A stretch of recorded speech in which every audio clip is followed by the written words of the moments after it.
Now, let's dive into today's story. Chapter 1. The Perfect Life.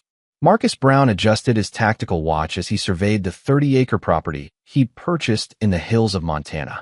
The morning mist clung to the pine trees like ghosts, and the silence was broken only by the distant call of a hawk. This land represented everything he'd fought for during his 12 years as a Marine recon operator: peace, security, and a place to build something lasting with his wife. At 42, Marcus carried himself with the quiet confidence of a man who'd seen the worst humanity had to offer and survived. His steel-gray eyes missed nothing, a habit ingrained from countless missions in hostile territory. The scars on his hands told stories of close-quarters combat, but it was his mind that truly made him dangerous, strategic, patient, and utterly unforgiving to those who crossed him. He'd met Sabrina Stark at a veterans charity gala 5 years ago. She was 28 then, a stunning brunette with emerald eyes and a smile that could disarm a room. Sabrina worked as a real estate agent, specializing in luxury properties for wealthy clients. She'd approached him that night, claiming she was fascinated by his military service. Within 6 months, they were married. Sabrina had seemed perfect, supportive of his transition to civilian life, enthusiastic about their move to Montana, and understanding when his PTSD occasionally surfaced. She'd helped him establish his private security consulting firm, leveraging her social connections to bring in high-paying clients. Their marriage appeared to be the American dream realized. But Marcus had learned in the Marines that appearances could be deadly deceptive. The first crack in their perfect facade had appeared 6 months ago. Sabrina began working late more frequently, claiming new developments required her attention. Her phone, once casually left around the house, was now permanently attached to her side. When Marcus tried to initiate intimacy, she'd cite exhaustion or stress. These weren't dramatic changes, but to a man trained in surveillance and threat assessment, they formed a pattern. Marcus had initially dismissed his suspicions as paranoia, a common struggle for combat veterans adjusting to civilian relationships. But last week, his instincts had sharpened when Sabrina announced a sudden business trip to Seattle. Something in her voice, a slight tremor when she said the destination, triggered his operational mindset. That evening, as Sabrina packed for her trip, Marcus activated the skills that had kept him alive in Afghanistan and Iraq. While she showered, he carefully photographed her phone screen, memorizing recent calls and messages. Using tradecraft learned from military intelligence, he placed a discreet GPS tracker in her purse, not because he wanted to spy on his wife, but because 13 years of combat had taught him that ignoring warning signs got people killed. The tracker never left town. Instead, it spent 3 days at the Riverside Motel on the outskirts of their small Montana community. Marcus had driven by on the second day and spotted Sabrina's white BMW in the parking lot. His military training had prevented him from confronting the situation immediately. Intelligence gathering always preceded action. Through the motel window, he'd seen her with Dennis Adams, a local police detective. Adams was 35, divorced, with a reputation for aggressive tactics and political ambitions.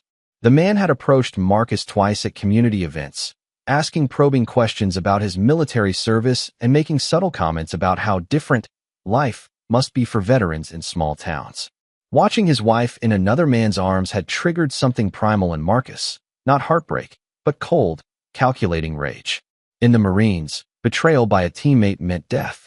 The rules of civilian life might be different, but Marcus Brown's personal code remained unchanged. Betrayal demanded consequences. Now, standing on his property as dawn broke over the mountains, Marcus felt the familiar weight of an impending mission. He'd spent the last week conducting surveillance, documenting Adam's routines, and analyzing Sabrina's behavior patterns. The intelligence picture was clear. This wasn't a recent affair, but a calculated deception that had been running for months. His phone buzzed with a text from Sabrina. "Another late showing tonight, honey. Don't wait up. Love you." Marcus smiled grimly. In 6 hours, Sabrina was scheduled to meet Adams at a secluded cabin the detective owned 15 miles outside town.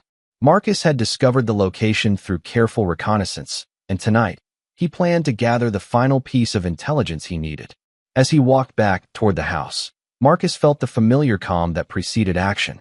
His wife and her lover had made a critical error. They'd betrayed a Marine recon operator who had never forgotten that survival meant eliminating threats before they eliminated you. The perfect life had been a lie, But Marcus Brown was about to write a very real ending. Chapter 2. Gathering Intelligence. Marcus spent the morning maintaining his equipment, cleaning firearms, checking surveillance gear, and reviewing satellite imagery of Dennis Adams' property. His home office, once a simple den, had been transformed into a tactical operations center during the past week. Maps, photographs, and timelines covered one wall, while secure communication equipment lined another. The routine of preparation brought him peace. In hostile territory, thorough planning meant the difference between mission success and body bags. This situation required the same methodical approach, despite the domestic setting. At noon, Sabrina returned from her morning appointments, her cheeks flushed and hair slightly mussed. She kissed Marcus on the cheek, her perfume carrying an unfamiliar scent, Adams' cologne, which Marcus had cataloged during his surveillance. "How was the showing?" he asked, not looking up from his laptop. "Challenging clients," she replied quickly. "They want to see 3 more properties this evening.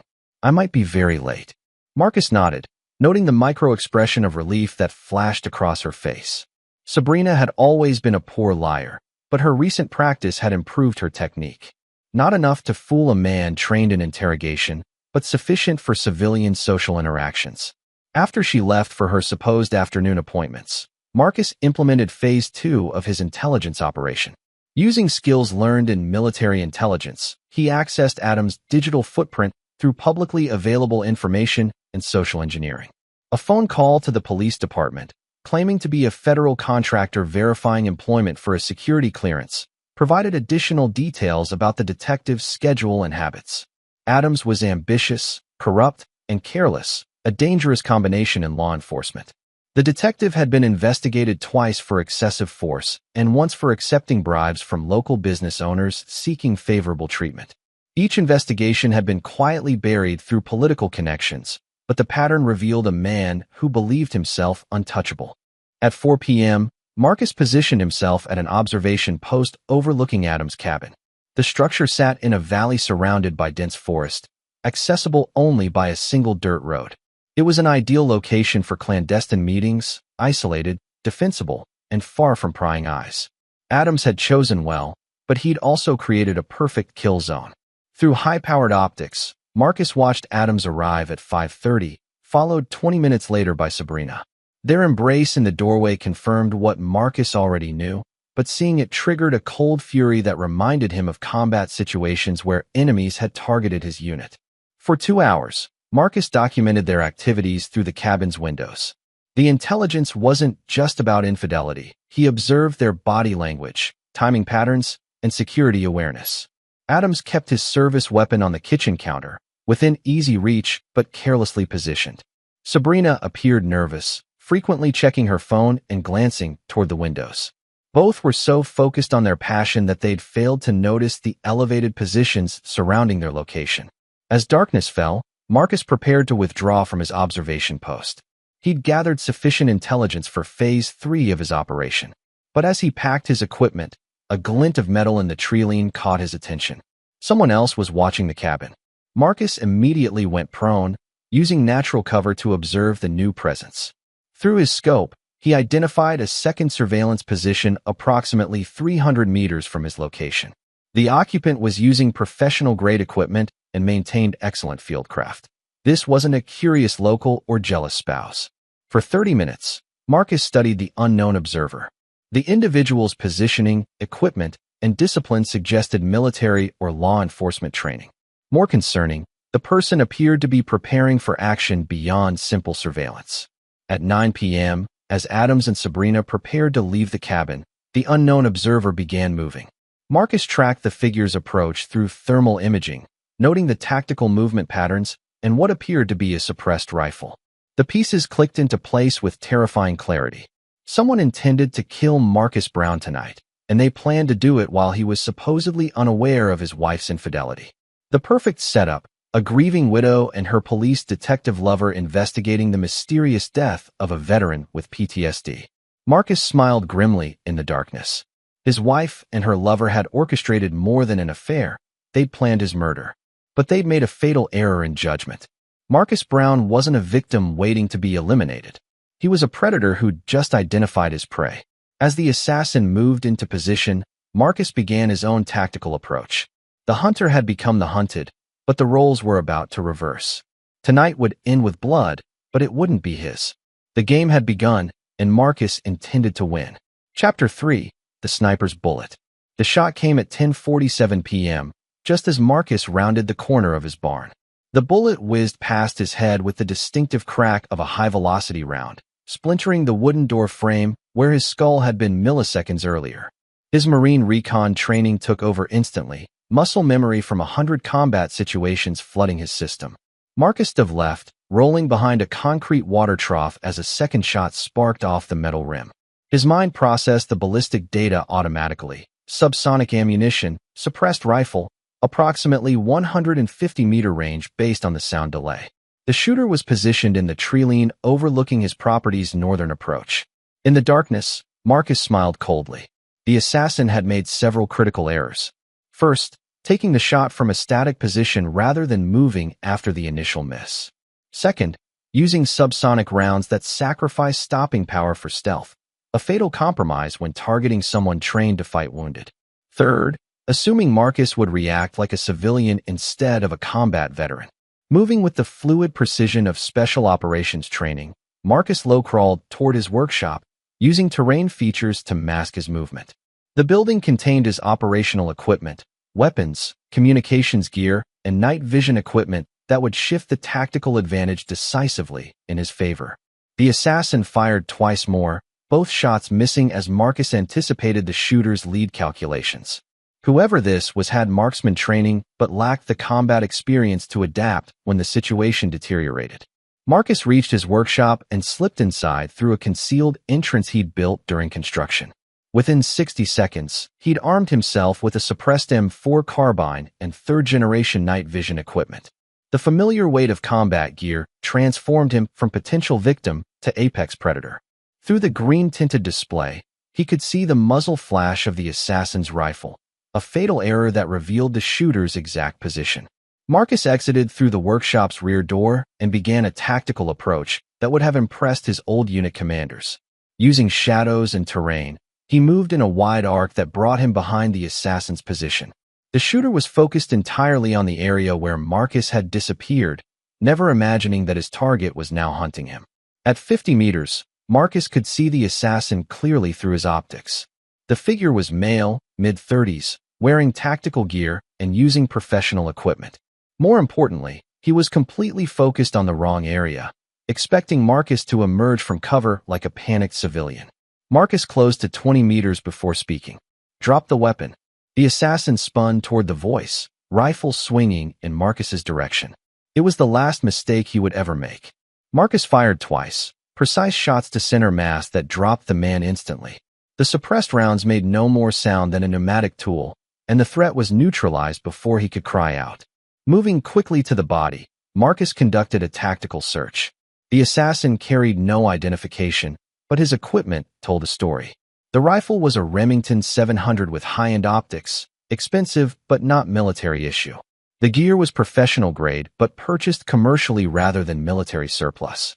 This was a hired killer, not a military operator. Marcus found the man's phone and quickly scrolled through recent messages. His blood ran cold as he read the conversation thread. Target acquired. Taking the shot now.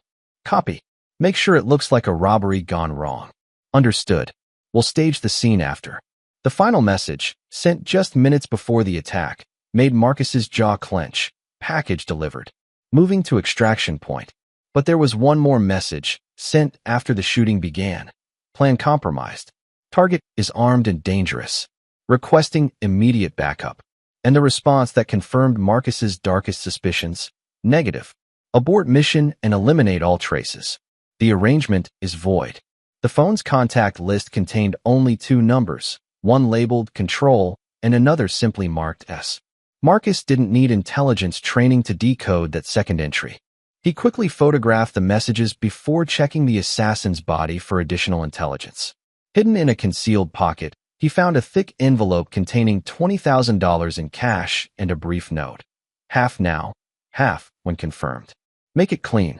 The handwriting was unmistakably feminine and familiar. Marcus felt the cold rage that had sustained him through the worst combat missions. His wife hadn't just been cheating, she'd been planning his murder. The affair with Adams was likely part of the setup, establishing the detective as the grieving boyfriend who would investigate Marcus's tragic death and ensure the case remained unsolved. He moved quickly to stage the scene. Using the assassin's own weapon, he put a single round through the man's head to match the story he was about to tell. Then he dragged the body to a position that supported his narrative. Marcus pulled out his phone and composed a text message to his wife. Target down. Meet at the house to pay. The response came within minutes. On my way. Is it done? Marcus smiled grimly as he typed back. Come see for yourself. 30 minutes later, headlights approached his property. Through his night vision equipment, Marcus watched Sabrina's BMW pull into the driveway, followed closely by Dennis Adams' unmarked police cruiser. His wife and her lover were coming to confirm his death and probably plant evidence to support their cover story. Instead, they were walking into a trap set by a man who'd spent 13 years learning how to kill people who threatened American interests. Tonight, they would discover that Marcus Brown considered them enemy combatants operating on his sovereign territory. As he watched them approach his front door, Marcus felt the familiar calm that preceded close-quarters combat. The mission parameters were clear: eliminate the threats that had betrayed his trust and tried to end his life. Their night was about to end in body bags, just as he'd promised. But first, he wanted them to understand exactly how completely they'd underestimated their target. The hunt was about to become an execution. Chapter 4. The Investigation.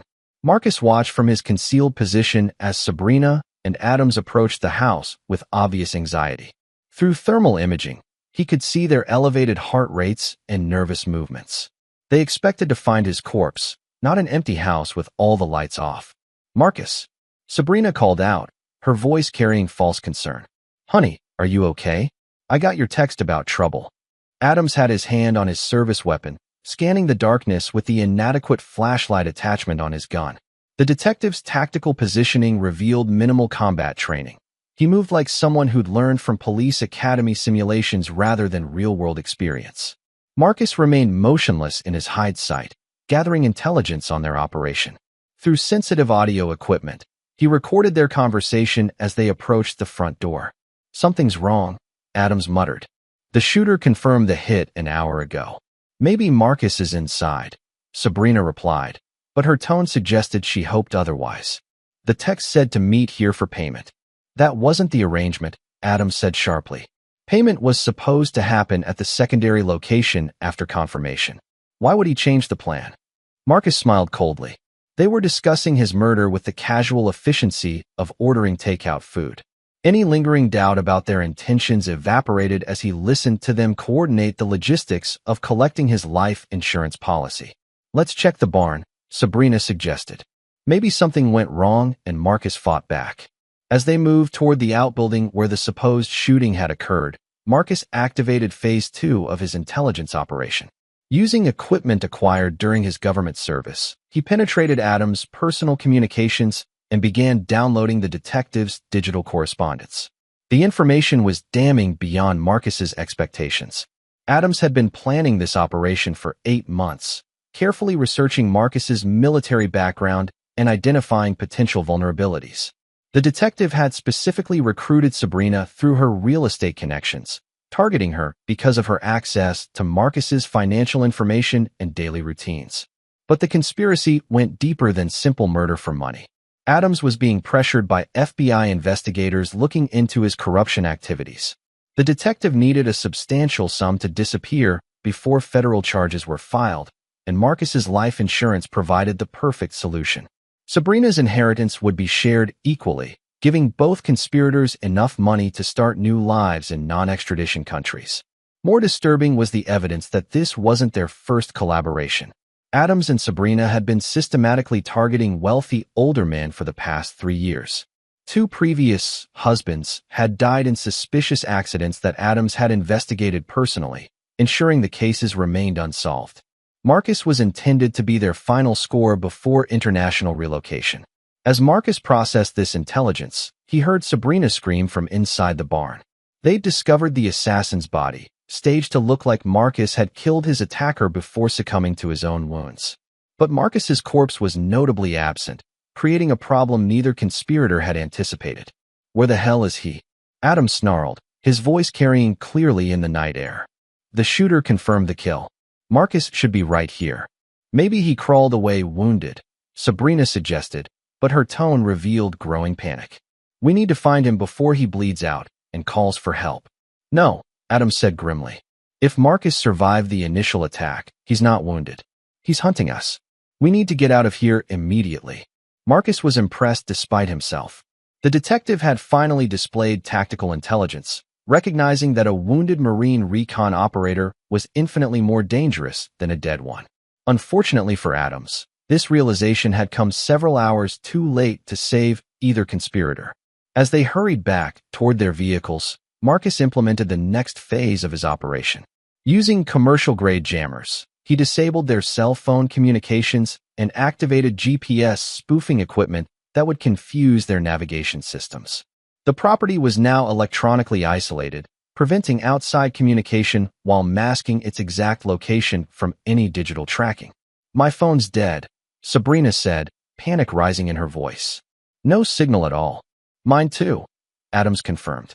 He's jamming us. Marcus knows we're here, and he's controlling the tactical environment. They reached their cars, but both vehicles failed to start. Marcus had disabled their engines during their investigation of the barn, using skills learned during vehicle interdiction training. The conspirators were now trapped on his property, isolated from help and facing an opponent who knew the terrain intimately. We're walking out, Adams declared, drawing his service weapon. Stay close and watch for movement. Marcus is trained, but he's outnumbered and we have the advantage of. His words were cut off by the distinctive sound of a rifle bolt cycling nearby. Marcus had positioned himself to create maximum psychological pressure, letting them hear him without revealing his location. The advantage of what, detective? Marcus's voice echoed from multiple directions, amplified by speakers he'd placed around the property during previous weeks. Superior numbers? Better training? Local knowledge. Adam spun in circles, trying to identify the source of the voice while Sabrina pressed herself against the BMW in terror. Marcus, please, she called out. I can explain everything. This isn't what it looks like. You're right, Sabrina, Marcus replied, his voice now coming from a different direction. It's much worse than it looks. You didn't just betray our marriage. You tried to have me murdered. That makes you enemy combatants operating on American soil. The psychological warfare was having its intended effect. Adams was sweating profusely despite the cool mountain air, and Sabrina appeared close to complete breakdown. But Marcus wasn't finished gathering intelligence. He needed to know the full scope of their operation and identify any additional threats. How many others know about tonight? He asked, his voice now seeming to come from directly above them. Nobody, Adams said quickly. This was between us and the contractor. Liar, Marcus replied coldly. The FBI investigation into your activities suggests otherwise. Who else was supposed to benefit from my death? The silence that followed confirmed Marcus's suspicions. This conspiracy involved additional players who would need to be identified and neutralized.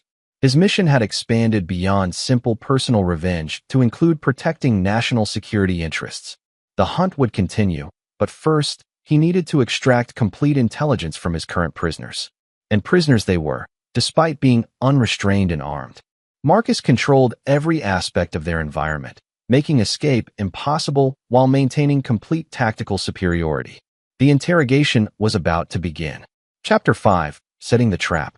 Marcus observed his trapped conspirators from multiple vantage points using the extensive surveillance network he'd established around his property. The night vision cameras provided complete coverage while motion sensors tracked their movements in real time.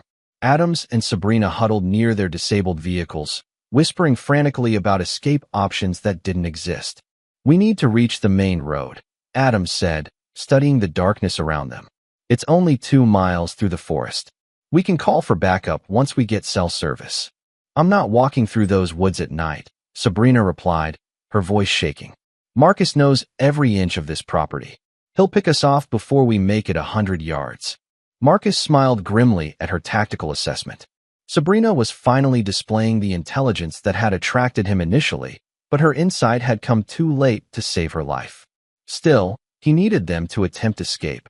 It would provide the perfect opportunity to demonstrate his complete control over their situation. Using his communications array, Marcus activated speakers positioned along the forest trail leading to the main road. The sound of approaching vehicles echoed through the trees, suggesting help was on the way. Both conspirators immediately began moving toward the noise, abandoning their defensive position near the cars. "That must be the backup team," Adams said with relief. "They must have gotten worried when we didn't report in." Marcus tracked their progress through thermal imaging as they stumbled through the forest, following the false audio signals he was broadcasting. Every few minutes, he adjusted the sound's location, drawing them deeper into the woods and further from any genuine escape route. 20 minutes into their trek, Marcus triggered the first demonstration of his superior position. Using remote-controlled pyrotechnics, he detonated a series of flashbang charges around their location. The blinding light and deafening noise sent both conspirators diving for cover, while Marcus shifted to a new observation position. "Warning shots," his amplified voice echoed through the forest. "You're being herded like cattle, and you don't even realize it. Every step you take is exactly where I want you to go." "He's playing with us," Adams snarled, trying to maintain composure. "This is psychological warfare. Keep moving toward the road." But as they continued their escape attempt, Marcus revealed the true scope of his preparation. Motion-activated lights began illuminating around them in sequence, creating a pathway that led not toward the main road, but deeper into his property. Confused and disoriented, they followed the lights like moths drawn to flame. "Where are we?" Sabrina asked, panic evident in her voice. "This isn't the way to the road. We've been walking in circles."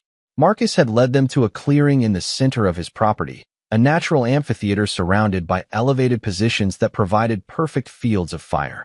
Years ago, he'd chosen this location for tactical training exercises, never imagining he'd use it for a real-world operation. "Welcome to the killing field," Marcus announced, his voice now coming from multiple directions simultaneously. "This is where trained operators eliminate multiple targets in controlled environments. You have front-row seats for tonight's demonstration." Floodlights suddenly illuminated the clearing, temporarily blinding Adams and Sabrina while revealing their complete vulnerability. They stood in the center of an open area with no cover, surrounded by elevated positions that could conceal multiple shooters. "Marcus, stop this insanity," Sabrina screamed. "You're talking like a terrorist. We can work this out. Nobody has to die tonight." "Two people are already dead," Marcus replied coldly. "The assassin you hired, and the Marcus Brown who trusted you. What remains is a combat veteran eliminating enemy combatants who threatened American lives." Adams had been scanning the tree line, trying to identify Marcus's position. The detective's training was inadequate for this situation, but his survival instincts were functioning. "He's not going to kill us here," Adams told Sabrina. "Too much evidence, too many witnesses. This is intimidation." Marcus laughed, the sound echoing eerily through the speakers. "Evidence? Detective, you're standing on my property in the middle of the night after attempting to murder me. Your own police department will conclude you were involved in criminal activity that got you killed. As for witnesses," he paused dramatically before continuing. "Who exactly do you think will witness anything? Your FBI contacts who are investigating your corruption? The hired killer lying dead in my barn? Or perhaps the other victims you've murdered over the past 3 years?" The silence that followed was deafening. Marcus had revealed his knowledge of their previous crimes, making it clear that simple explanations wouldn't resolve their situation. "How much do you know?" Adams asked quietly. "Everything," Marcus replied. "Bank records showing unusual deposits after your previous husband's deaths. Communication logs between you and Sabrina dating back 3 years. Evidence of your FBI investigation and the pressure that drove you to target me specifically." Sabrina collapsed to her knees, finally understanding the hopelessness of their situation. "Marcus, please. I made a mistake. I got involved with something I couldn't control. You know me, I'm not a killer." "You're right," Marcus agreed. "You're not a killer. You're something worse, a predator who uses intimacy as a weapon. At least soldiers kill enemies. You murder people who love you." The psychological pressure was having its intended effect, but Marcus wasn't finished. He needed complete confessions documenting their crimes, recorded evidence that would justify what happened tonight and protect him from future legal consequences. "Here's how this works," he announced. "You're going to tell me everything about your operation. Names, dates, methods, and financial arrangements. In exchange, I'll consider letting you live long enough to face justice through proper legal channels. And if we refuse? Adams asked, though his tone suggested he already knew the answer. Then you'll discover why Marine recon operators are taught to extract information from uncooperative subjects. Marcus replied. I have all night, and this property is completely isolated. No one will hear you scream. The interrogation was about to begin, and Marcus intended to gather every piece of intelligence they possessed. By dawn, he would know the full scope of their criminal enterprise and be able to identify any remaining threats. But first, he wanted them to understand exactly how completely they had underestimated their target. The lesson would be brief, brutal, and final. Chapter 6. The Confession. Marcus descended into the clearing with the silent precision of a predator claiming his territory. He wore full tactical gear, night vision equipment, body armor, and enough weaponry to outfit a small squad. The psychological impact was immediate. Sabrina whimpered and pressed herself against Adams, while the detective instinctively reached for his service weapon. I wouldn't, Marcus said calmly, his rifle trained on Adams' center mass. You're outgunned, outmanned, and completely outclassed. Your only chance of seeing sunrise is complete cooperation. Adams slowly raised his hands, recognizing the tactical superiority of his opponent. What do you want to know? Everything. Marcus activated a digital recorder, ensuring their confessions would be preserved. Start with how many people you've murdered and work your way up to tonight's operation. For the next hour, Marcus extracted a complete intelligence picture of their criminal enterprise. The scope was staggering. 7 men murdered over 3 years, each one carefully selected for their wealth and isolated social situations. Sabrina would seduce the targets while Adams conducted background investigations to ensure their deaths wouldn't trigger extensive police scrutiny. The insurance payouts alone totaled over $4 million, Adams admitted, sweat dripping despite the cool mountain air. We split everything equally and used the money to finance the next operation. And the FBI investigation? Marcus prompted. They were closing in on my financial irregularities, Adams said. I needed one final score to disappear permanently. Your military pension and life insurance policy made you the perfect target. Marcus felt cold rage building as they described their methodical approach to murder. These weren't crimes of passion or desperation. They were calculated business decisions made by predators who viewed human life as commodity. Who else knows about your operation? He asked. Sabrina and Adams exchanged glances before Adams spoke. My brother Kirk Ballard helped with the initial target selection. He works for an insurance company and identified wealthy policy holders in isolated locations. Where is he now? Seattle, Sabrina said quickly. He doesn't know about tonight's operation. We kept him compartmentalized for security reasons. Marcus made mental notes of additional targets requiring neutralization. Kirk Ballard represented a loose end that could expose the entire operation if left alive. The mission was expanding, but Marcus had resources and skills sufficient for multiple eliminations. Tell me about the assassin, he continued. Professional contractor from Portland, Adams replied. We hired him through encrypted communications and paid in untraceable cryptocurrency. He was supposed to make it look like a robbery gone wrong. His name? Johnny Petty. Ex-military like you. But he got dishonorably discharged for war crimes in Iraq. He's been working as a hired killer for the past 5 years. Marcus filed this information for future reference. If Petty had criminal contacts, they might represent additional threats requiring elimination. The web of conspiracy was larger than initially suspected. How did you plan to explain my death to investigators?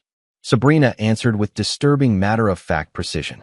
You'd been acting paranoid lately, checking security systems obsessively and mentioning threats from your military service. We planted evidence of PTSD episodes and made sure neighbors noticed your increasingly erratic behavior. The narrative was perfect, Adams added. Disturbed veteran kills home invader but dies from his wounds. I would have personally investigated the case and ensured it was closed quickly with minimal scrutiny. Marcus realized how thoroughly they'd planned his destruction. Not content with simply murdering him, they'd intended to posthumously destroy his reputation and legacy. The psychological cruelty of their scheme exceeded even his worst expectations. Any other associates? No, Adams said firmly. We kept the operation limited to essential personnel only. Sabrina, myself, my brother, and the hired contractors. That's it. Marcus studied their body language through his night vision equipment. Both appeared to be telling the truth, but he'd learned in combat that enemies often concealed critical information until the final moment. Additional verification would be required. Excellent, he said with cold satisfaction. You've provided valuable intelligence about your criminal enterprise. Unfortunately for you, this information also confirms that you're both guilty of multiple premeditated murders. Marcus, we can make this right, Sabrina pleaded desperately. We'll return all the money. We'll confess to the authorities. Nobody else has to die. You're correct, Marcus agreed. Nobody else innocent has to die, but you're not innocent. You're enemy combatants who declared war on American citizens. Military rules of engagement apply. Adams made a final desperate play for his life. You can't just execute us. You're not in a combat zone. This is murder, and you'll spend the rest of your life in prison. Marcus smiled grimly. Detective, you have no authority to negotiate or threaten. You're prisoners of war being held by a Marine who's already been declared dead by your own operation. Officially, I don't exist to carry out any executions. The realization of their helplessness settled over both conspirators like a death shroud. They'd trapped themselves through their own deception, creating the perfect circumstances for their elimination. Besides, Marcus continued, I'm not going to execute you. That would be too quick and merciful for what you've done. He gestured toward the tree line, where additional figures emerged carrying weapons and military equipment. I'd like you to meet some old friends from my unit. They're very interested in discussing your crimes against American veterans. Sabrina screamed as she recognized the implication. Marcus hadn't been operating alone. He'd assembled a team of combat veterans who shared his views on justice for those who betrayed their brothers in arms. The interrogation was complete, but the punishment phase was just beginning, and Marcus intended for it to last until dawn. Chapter 7. The team assembles. The figures emerging from the tree line moved with the coordinated precision of a military unit conducting a planned operation. Marcus counted 8 men, former teammates from his Marine recon days who'd answered his call for assistance. Each carried professional equipment and displayed the quiet confidence of operators who'd survived multiple combat deployments.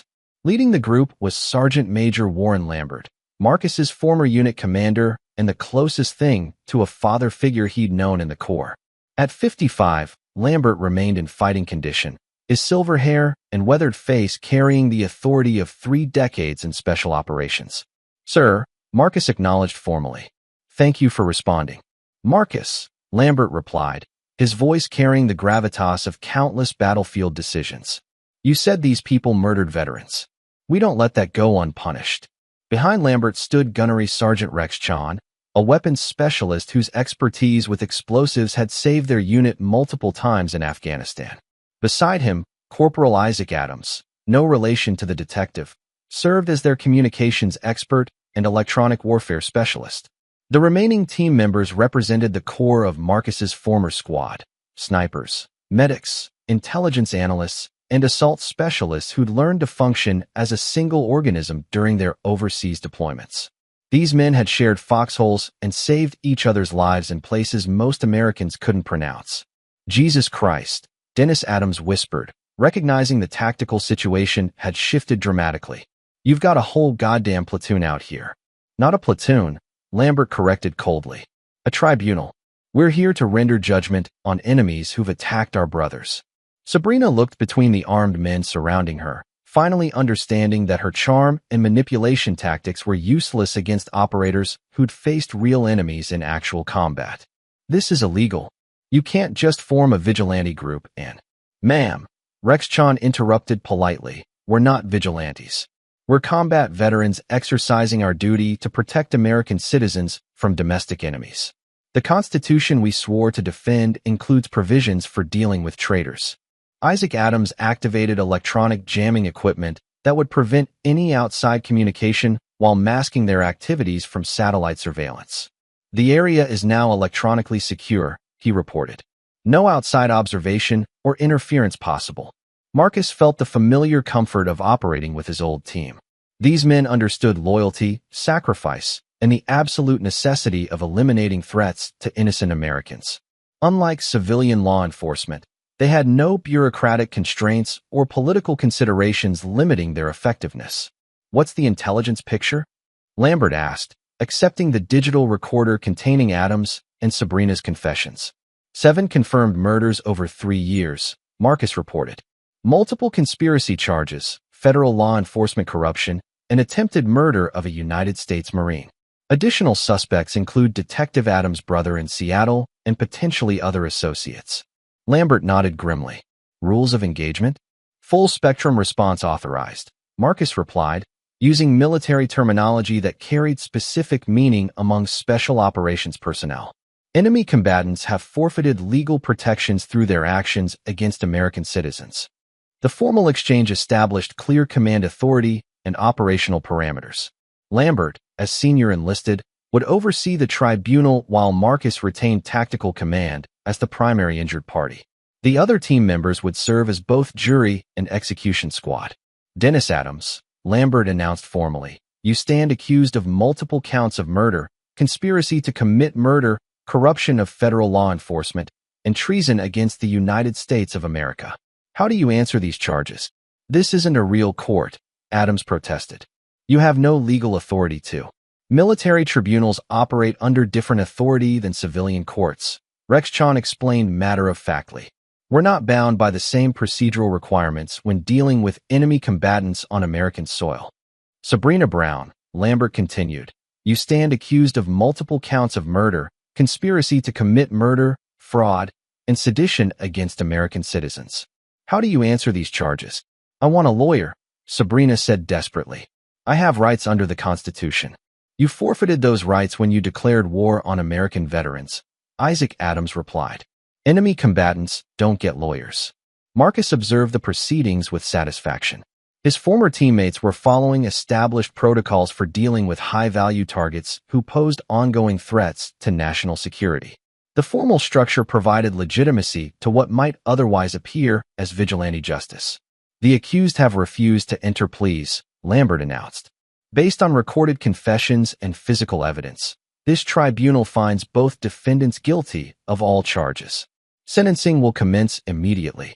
Wait, Dennis Adams said quickly, panic finally overcoming his detective's training. I can provide additional intelligence. Names, locations, financial accounts. There's more to this operation than what we told you. Lambert paused, considering the offer. Intelligence value often outweighed immediate justice in military operations. What additional information? There's a network, Adams said rapidly. Other law enforcement officers in different states. We're not the only team doing this. There's coordination at the federal level. Marcus felt cold satisfaction as the scope of their discovery expanded. What they'd uncovered wasn't just a local criminal enterprise, but a broader conspiracy against American veterans. The mission parameters were expanding, but so were the resources available to address the threat. How many others? Lambert demanded. At least 6 teams that I know about, Adams replied. Portland, Denver, Atlanta, Dallas, Phoenix, and Buffalo, all targeting veterans with substantial insurance policies or pension benefits. The revelation changed everything. This wasn't an isolated incident, but a systematic campaign against the American military community. Lambert's expression shifted from judicial proceedings to combat planning as he processed the intelligence. We're going to need more resources, he told Marcus quietly. This is bigger than a local operation. Marcus nodded agreement. I'll contact our network. We have people in all those cities who can handle simultaneous operations. The tribunal had discovered a target-rich environment that required immediate action. But first, they needed to complete the local operation and extract every piece of intelligence their prisoners possessed. The interrogation was about to become much more intensive. Chapter 8. Network Exposed. The revelation of a nationwide conspiracy transformed the operation from personal revenge to national security mission. Lambert immediately activated his communications equipment, establishing encrypted contact with veteran networks across the country. Within 30 minutes, he'd confirmed suspicious deaths matching Adams' description in all 6 cities mentioned. It's worse than we thought, Lambert reported grimly. Portland shows 11 veteran deaths in the past 2 years, all investigated by the same detective. Denver has 15, all with similar patterns. We're looking at potentially hundreds of murders. Marcus felt the cold rage that had sustained him through the worst combat missions. This wasn't just about his personal betrayal. These predators had been systematically exterminating American heroes for profit. The scope demanded a proportional response. "Sir," Isaac Adams announced from his monitoring station, "I'm intercepting encrypted communications from the Seattle area. Someone's trying to contact Detective Adams about tonight's operation." Lambert gestured for the communications to be routed through speakers so everyone could hear. A voice with a slight accent, presumably Kirk Ballard, was leaving increasingly frantic voicemails. "Dennis, where the hell are you? The Portland contact says their operation was compromised tonight. FBI is asking questions about veteran death patterns. We need to activate extraction protocols immediately." The messages confirmed that the conspiracy extended beyond murder for profit. These people had established operational security procedures and contingency plans suggesting significant organization and funding. "There's more," Isaac continued, monitoring additional frequencies. "I'm detecting similar communications in Atlanta and Phoenix. Someone's coordinating a nationwide response to tonight's events." Marcus realized they'd stumbled into a larger intelligence operation. The veteran murders were generating data being collected by unknown entities, possibly foreign intelligence services identifying and eliminating trained American military personnel. "This could be national security level," he told Lambert quietly. "We need to contact government sources." "Negative," Lambert replied firmly. "Adams proved that federal law enforcement is compromised. We handle this through military channels only." As if summoned by their conversation, Dennis Adams began speaking rapidly. "You don't understand the full picture. This isn't just about insurance money. We're collecting intelligence on veteran capabilities and eliminating high-value targets." "Explain," Lambert demanded. "The operation is funded by overseas sources," Adams continued desperately. "Chinese intelligence, specifically. They're paying premium rates for detailed information about special operations veterans living in isolated areas."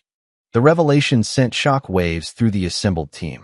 Foreign enemies were systematically identifying and eliminating American special operations personnel on domestic soil. This represented an act of war disguised as criminal activity. "How long has this been running?" Marcus asked. 3 years that I know about," Adams replied. "But the recruitment started earlier.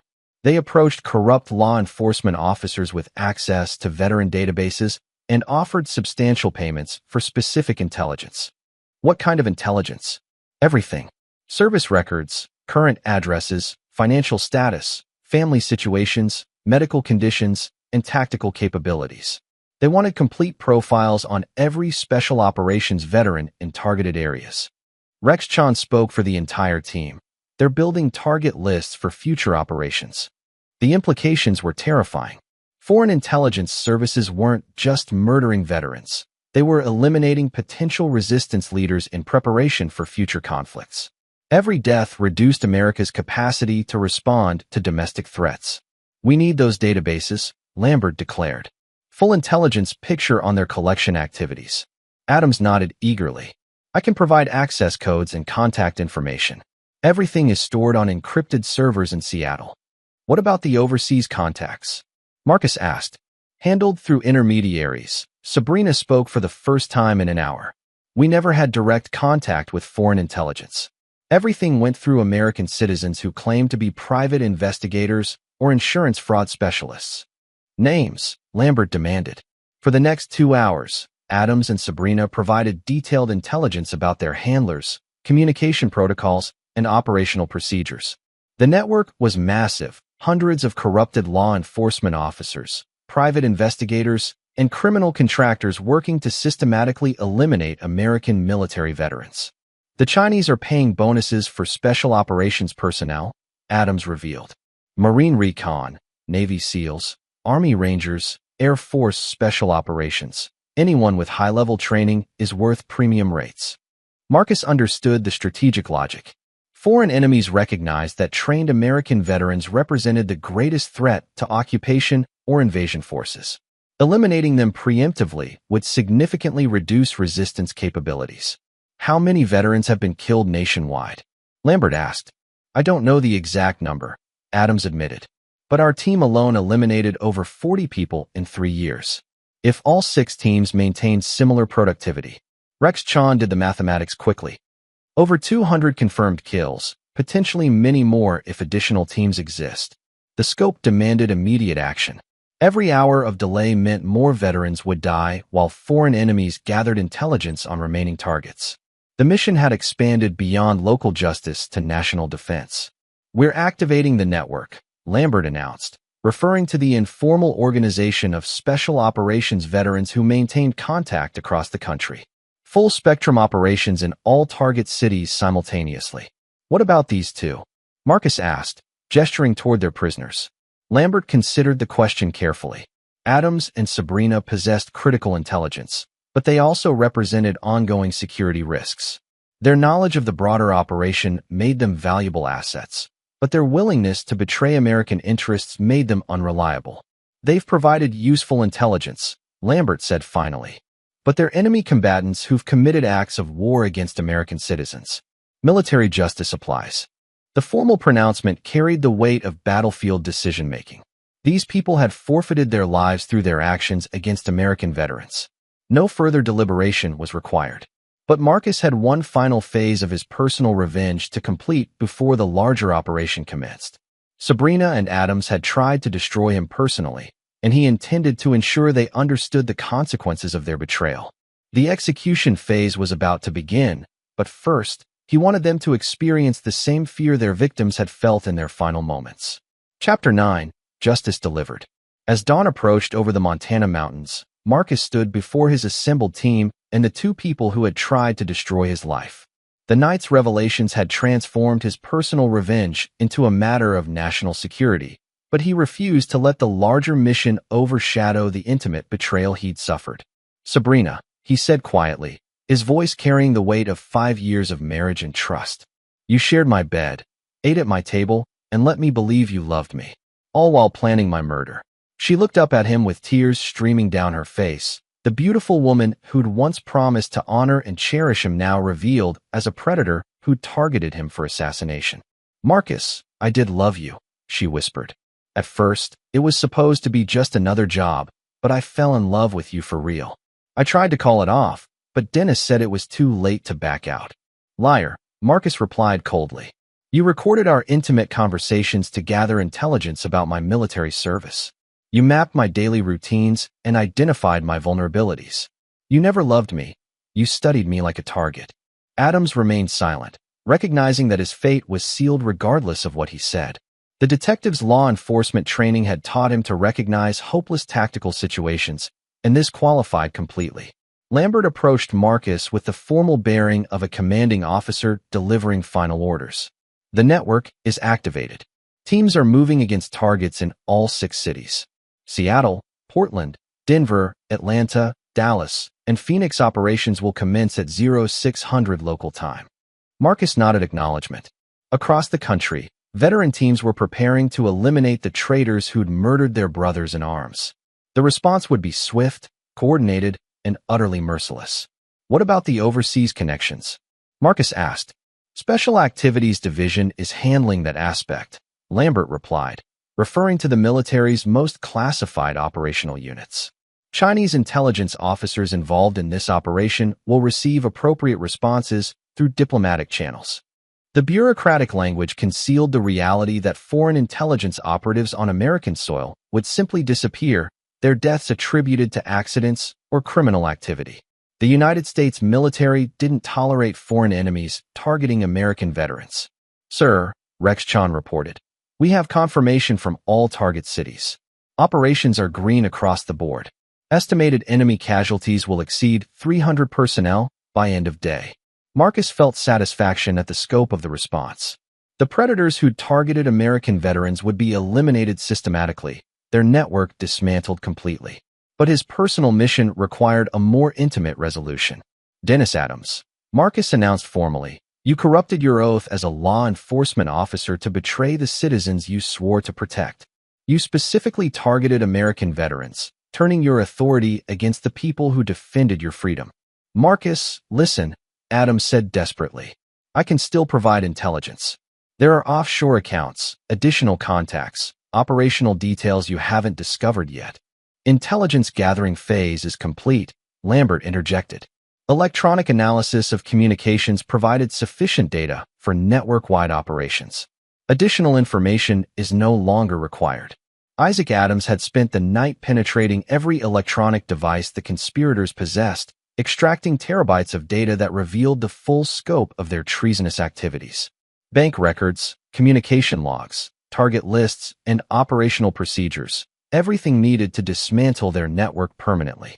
Sabrina Brown, Marcus continued, you used the sacred institution of marriage as a weapon to destroy innocent people. You violated the most fundamental human bonds to facilitate mass murder. She sobbed uncontrollably now, finally understanding that her charm and manipulation tactics had no power over men who'd seen real evil in combat zones around the world. The tribunal has rendered its verdict, Lambert announced formally. Both defendants are guilty of treason, murder, and conspiracy against the United States of America. Sentence is death, to be carried out immediately. Wait, Sabrina pleaded desperately. I'm pregnant. You can't kill an unborn baby for my crimes. Marcus felt momentary hesitation before Rex Chan spoke quietly. Ma'am, medical examination conducted during processing indicates no pregnancy. Deception won't save your life. The lie represented her final attempt to manipulate him, even facing execution. Any lingering emotional connection Marcus might have felt evaporated completely. Execute the sentence, he ordered coldly. Lambert gestured to the assembled team, who raised their weapons with military precision. Both Adams and Sabrina faced their executioners with the dignity they denied their victims. Any final words? Lambert asked formally. Adams remained silent, but Sabrina looked directly at Marcus. I did love you, she said quietly. That's the only true thing I ever told you. Then you should have acted like it, Marcus replied. The volley of shots echoed across the mountain valley, ending the lives of two people who'd declared war on American veterans. Their bodies fell beside each other in the clearing where they'd expected to celebrate Marcus's death. As the team began cleanup operations, Marcus felt the familiar emptiness that followed combat missions. Justice had been served, but victory never brought back the dead or restored what had been lost. Sir, Isaac Adams reported, nationwide operations are complete. Network eliminated, overseas connections severed, database destroyed. Threat neutralized. Lambert nodded satisfaction. Outstanding work. All teams extract to safe houses for debriefing. As his teammates prepared to depart, Marcus remained standing over the bodies of his wife and her lover. 5 years of marriage had ended in a Montana clearing with military justice rendered by men who understood the absolute necessity of eliminating traitors. You coming with us? Lambert asked.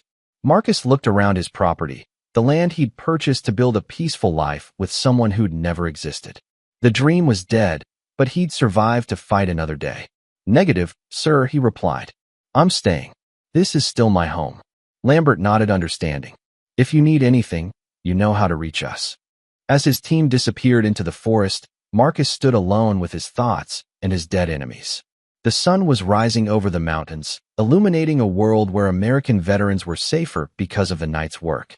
He'd lost everything he thought mattered, his wife, his marriage, his peaceful retirement. But he'd gained something more valuable, the knowledge that he was still a Marine, still a protector, still willing to kill America's enemies regardless of where they appeared. Marcus Brown walked back toward his house, planning his next mission. The network was destroyed, but individual threats remained. And he had nothing but time and skills to hunt them down. The war never really ended for men like him. It just moved to new battlefields.